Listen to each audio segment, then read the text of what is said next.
Ole Miss needs a miracle after Lane Kiffin's Tiger Stadium meltdown.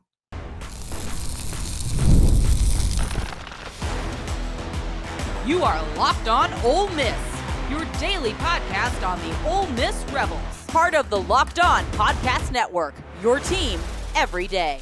Hello, I'm Steven Willis, a 10-year veteran member of the national media and a former Ole Miss staff member as well. In today's Locked On Ole Miss podcast, we dive into another frustrating performance as the stage was once again too much for Lane Kiffin and the Ole Miss Rebels. The offense missed critical opportunities in the first half with some questionable decisions, and they kind of gifted some points away. The defense, they only allowed one touchdown in 59 minutes to a really good offensive team. So stay tuned for more analysis as we break down what went wrong and what comes next for the Rebels. Don't forget to find a second listen on the network.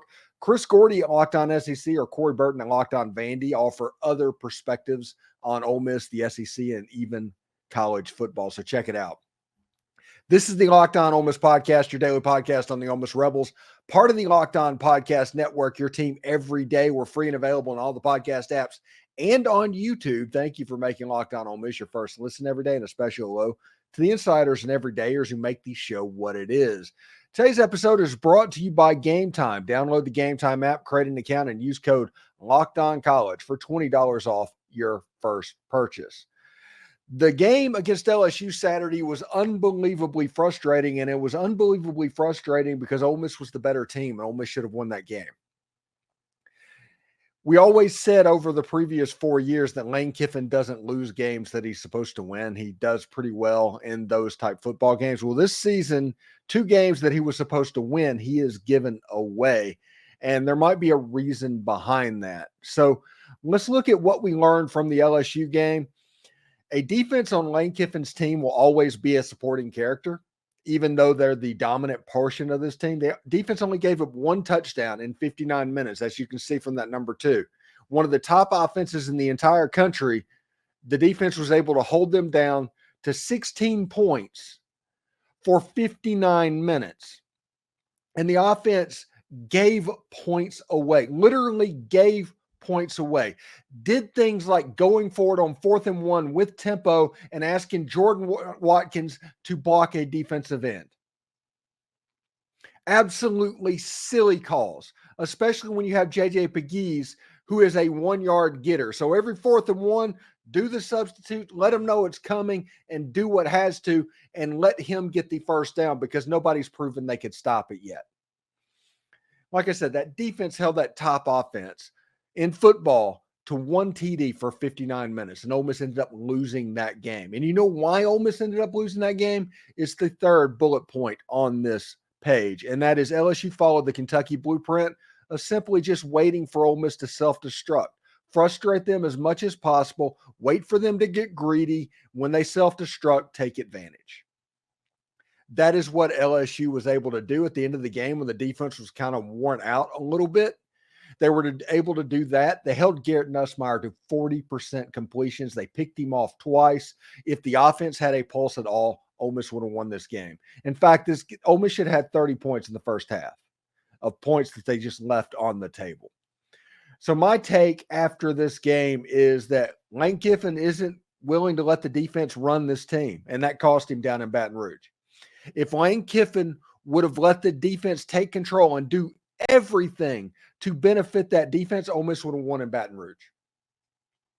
It would have never went to overtime. They would have kicked field goals. They'd have done things like that. But that greediness, that need to be an offensive genius more than a winning football program cost Lane Kiffin down in Baton Rouge. And if you look at the press conference, Kiffin was shattered afterwards.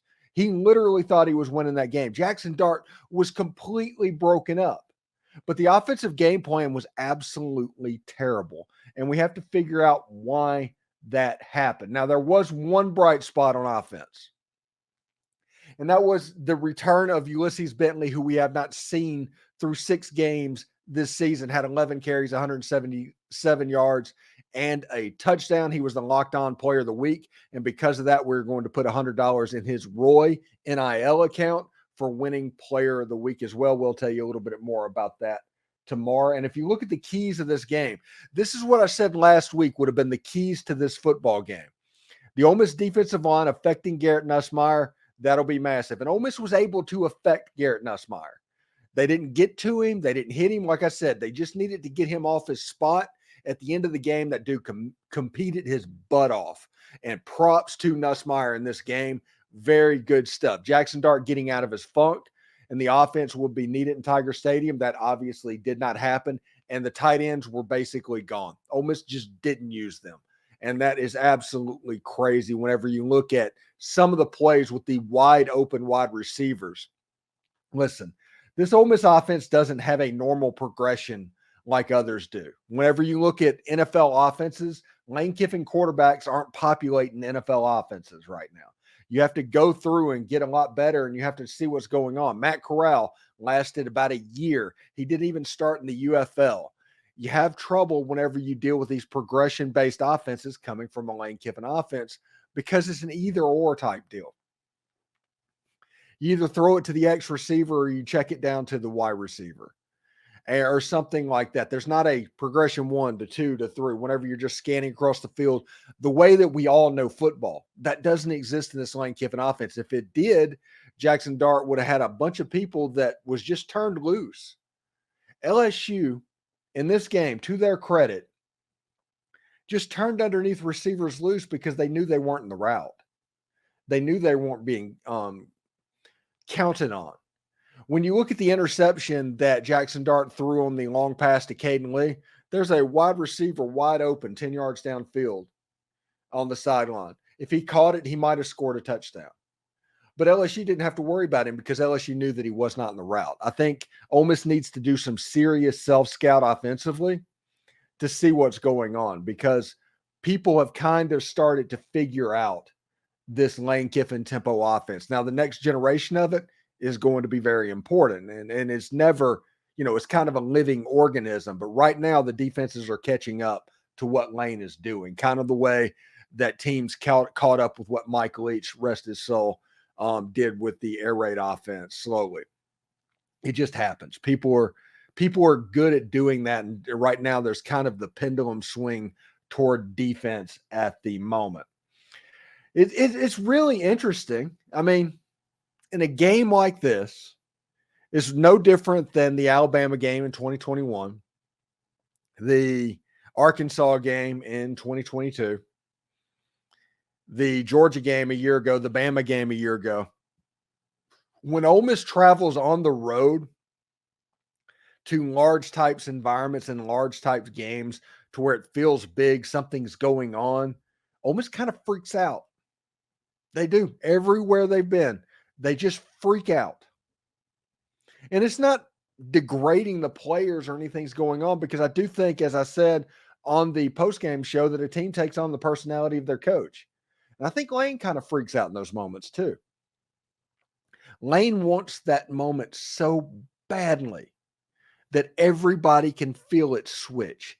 And he acts different in those big games. And he's very amped up about what could possibly happen. And Ole Miss was so close to winning this game.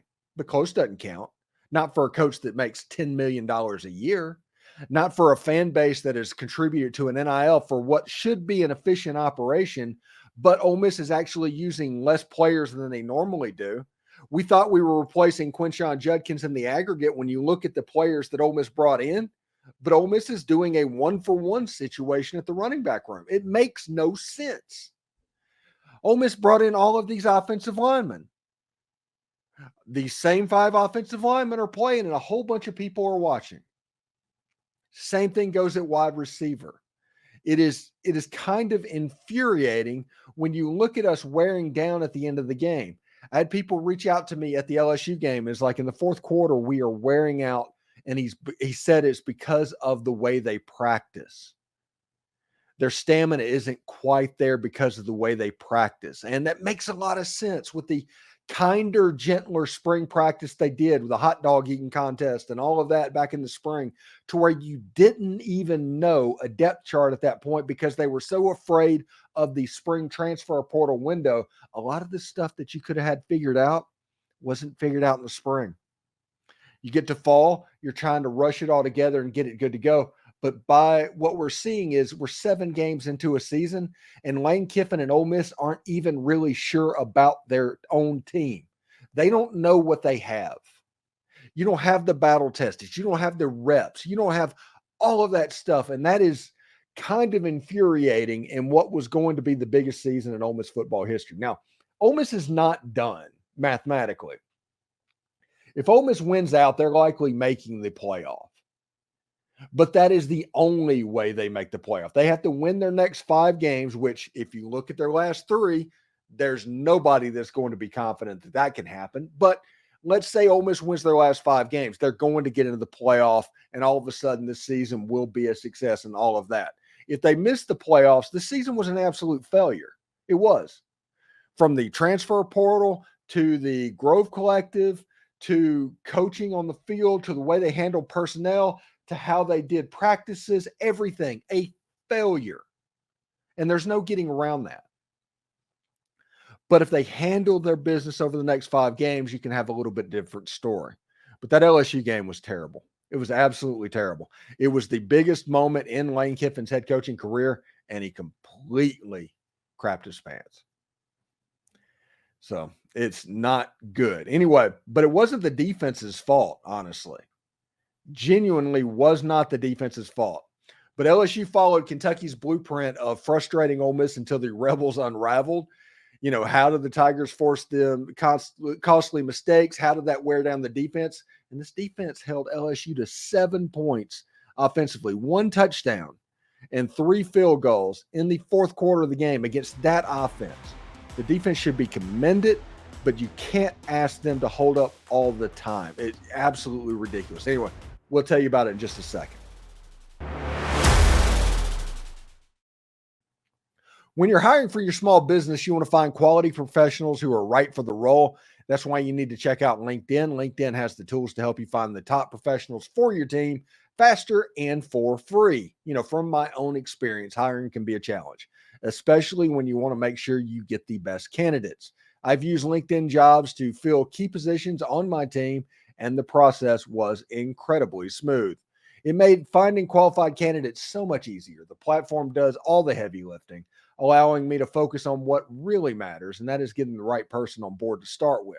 Here's the thing. LinkedIn just isn't a job board. It helps you connect with professionals you will not find anywhere else. Even those who aren't actively looking for a new job, they might be open to the perfect opportunity. In fact, over 70% of LinkedIn users don't even visit other leading job sites.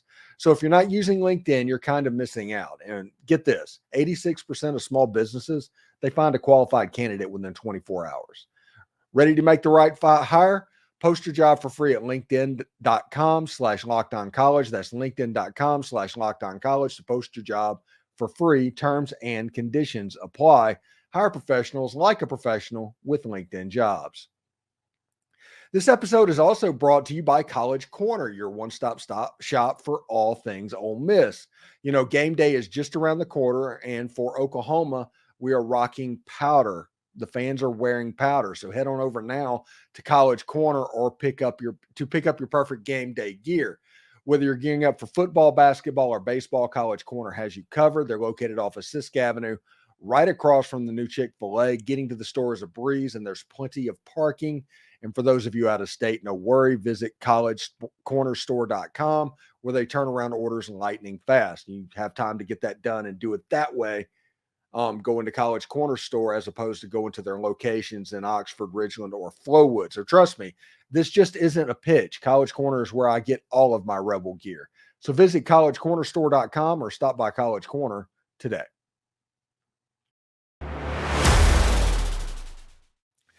So it was really interesting because I think that Kentucky exposed the blueprint a little bit, and everybody's kind of getting ready to go. And if you can frustrate this offense, if you can frustrate this Ole Miss offense, eventually they will get impatient and they will start making mistakes. And when they start going over and over downfield, like 20, 30 yards downfield, all of a sudden you're going to get your 3 and outs. You're going to do whatever. Ole Miss doesn't even do anything to stay on schedule at the moment. They don't do any of the stuff that normal offenses seem to do. It was just, hey, Big play, big play, big play, and that is the whole purpose of the offense right now. And it's infuriating. It genuinely is. But opposing teams, Blake Baker, LSU, not a good defense. They were the worst defense in the Southeastern Conference. They did that to the Ole Miss offense. They had a week off. They were able to prepare, and they figured out how to frustrate this Ole Miss offense. Ole Miss fell in the trap. They took the cheese, and whenever they did that, LSU got their 3 and outs. It turned into a punting competition. Eventually, Ole Miss wore down defensively because that's the whole point. This Ole Miss defense is really, really good, but they're only good for so long. The offense has to do their part. You do need to be a balanced football team, which right now Ole Miss is not. The offensive genius in Lane Kiffin and Charlie Weis, they are the weak point of this team. Ole Miss is doing fine special teams wise as well. Frazier Messine is absolutely killing the football. Caden Davis is hitting 57-yard field goals after Ole Miss freaked out in overtime on Saturday. They're doing what they're supposed to do. The weak point of this team right now is the offense. And going into the season, Jackson Dart was a Heisman candidate. He's likely going to break most of Ole Miss's passing records. At the running back position, they got all of these different type running backs that did all the things that Quinshon Judkins did, and now they're not using them. Not even a little bit.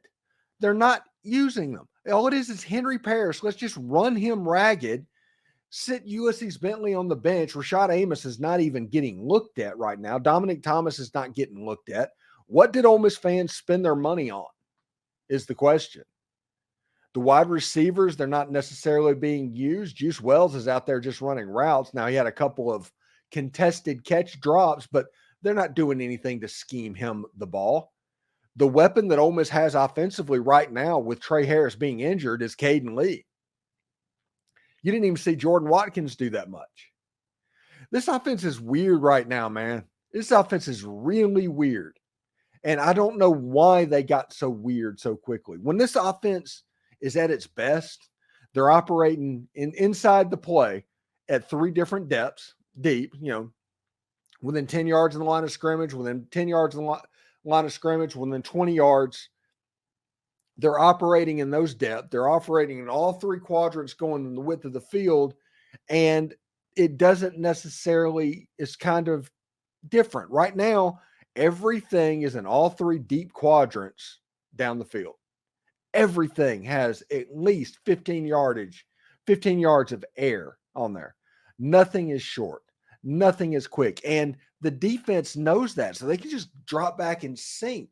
And all of a sudden the linebackers have great depth because you're not punishing them in front of you. You have Caden Priestcorn and you have Daquan Wright and all these people that Ole Miss brought in. And the reason everybody was so high on Ole Miss as a football team were the players that Ole Miss brought in. Ole Miss isn't using them.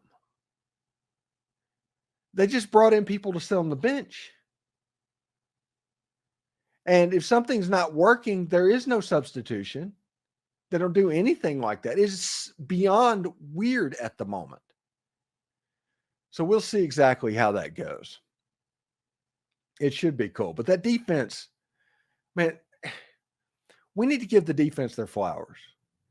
Because that LSU offense is good. And every defense that has gone up against that LSU offense has struggled to some extent. Ole Miss held that offense to 1 touchdown for 59 minutes and lost the game.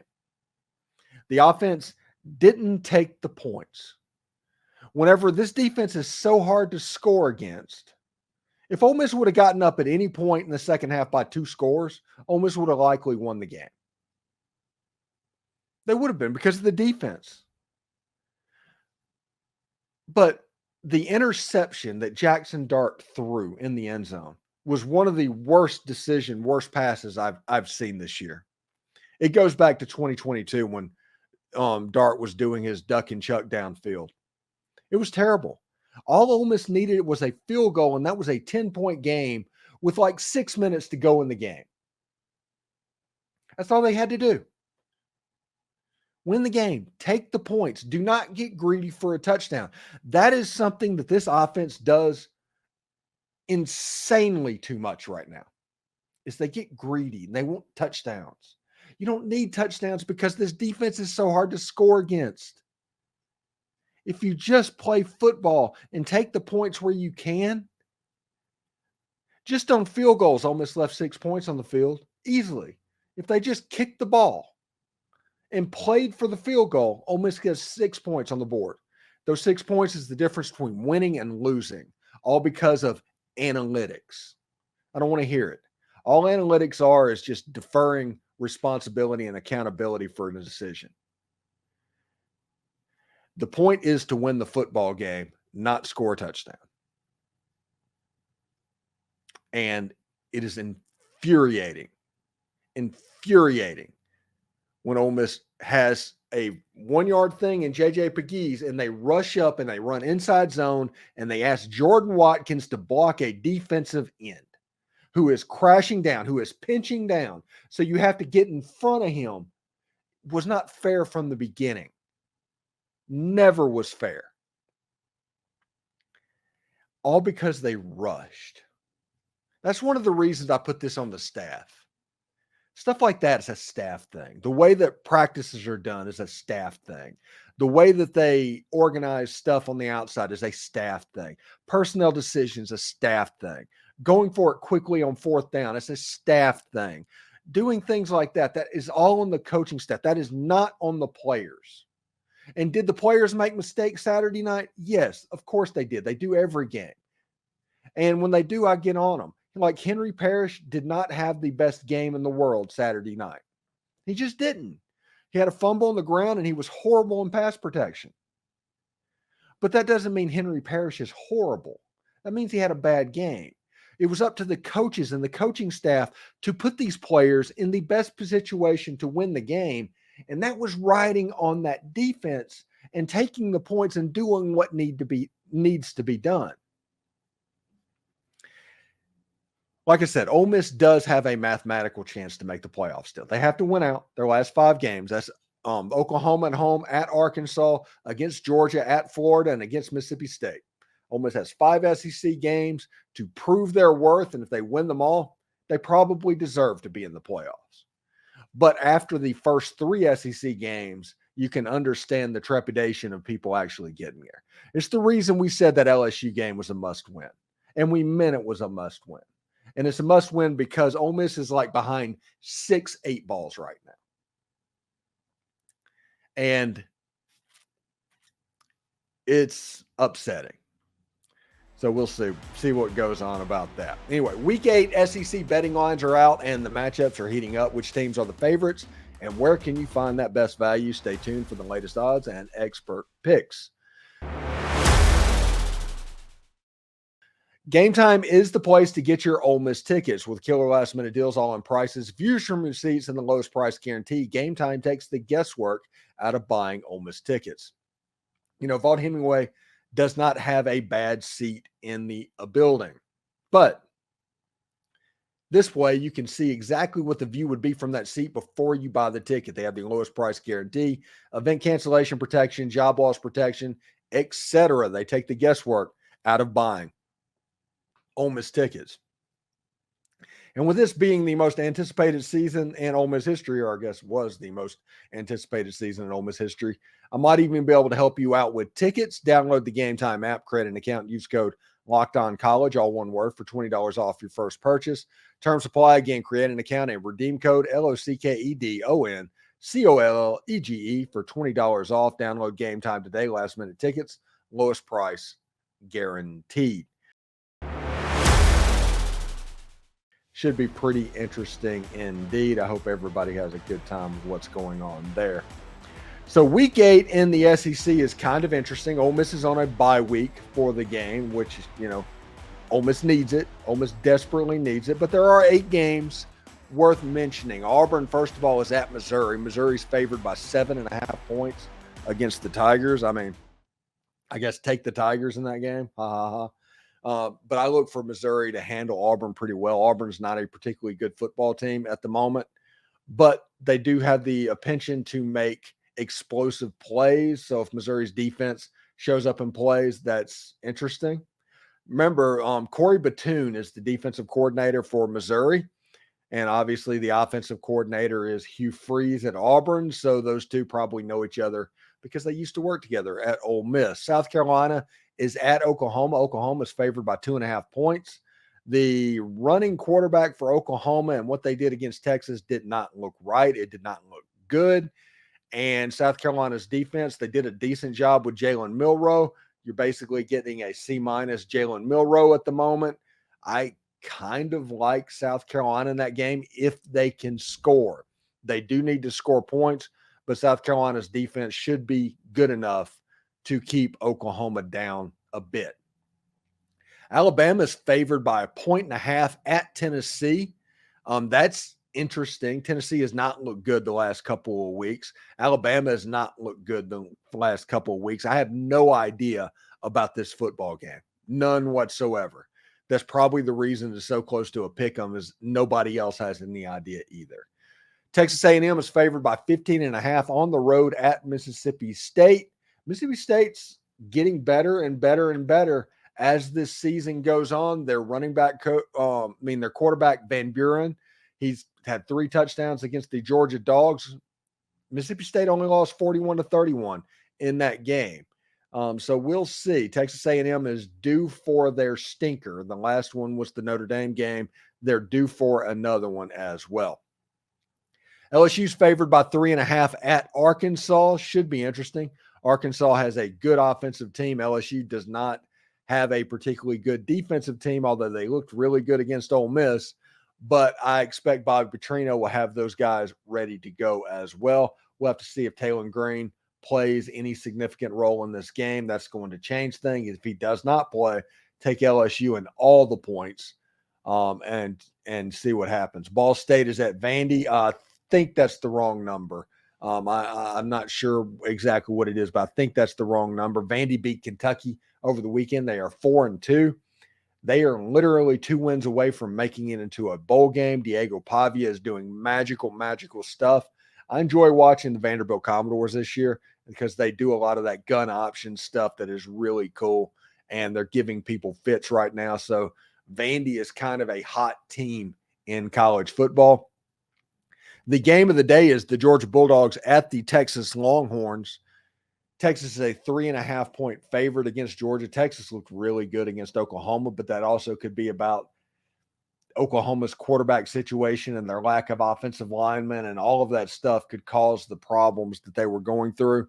Georgia does not have those issues, although they're not necessarily as good as they were a year ago, and they definitely weren't as good as they were 2 years ago offensively. It will be interesting. This will be the biggest SEC game that Texas has ever played in Darrell K. Royal Stadium. So we'll see exactly how it goes. Texas favored by 3.5 points. And the last game of the day is the Kentucky Wildcats is at the Florida Gators. Florida is a 1.5-point favorite. Kentucky has won 2 out of their last 12 SEC games. One of those, of course, happened in Oxford earlier in the year. I still just can't believe that. Florida and Billy Napier. Florida all of a sudden has a little bit of a pulse. They're a decent team. Graham Mertz got hurt, and that's probably the reason they didn't beat Tennessee. Mertz is having an MRI, and it could be the DJ Lagway show for the rest of the season. So we'll see exactly how that goes. But, I mean, that is what's going on. Those are the SEC games for Week 8. And thank you so much for making Locked On Ole Miss your go-to source for Ole Miss sports. We pride ourselves on offering the most comprehensive perspectives, which is why we're the number one Ole Miss podcast out there. Your support means the world to us. Thank you very much for making Locked On Ole Miss your first listen. Now go check out Locked On College Football Podcast. From NIL deals to never-ending conference realignment rumors, Spencer McLaughlin gets you ready for an exciting season on the gridiron. You can find the link to Locked On College Football in the description, so you don't even need to search. They're part of the Locked On Podcast Network, your team every day. Exciting news, you can also become a Locked On Ole Miss Insider, the best and easiest way to stay updated on all things Ole Miss sports. It's a texting program that sends you notifications on anything relevant without the hassles of message boards filled with trolls. Enjoy a 14-day free trial and experience the future of college sports coverage. We're adding new perks as we grow, so do not miss out. The link is down in the description. For those of you watching on YouTube, we're going to send you to Locked On College Sports right now. Hotty toddy, everyone.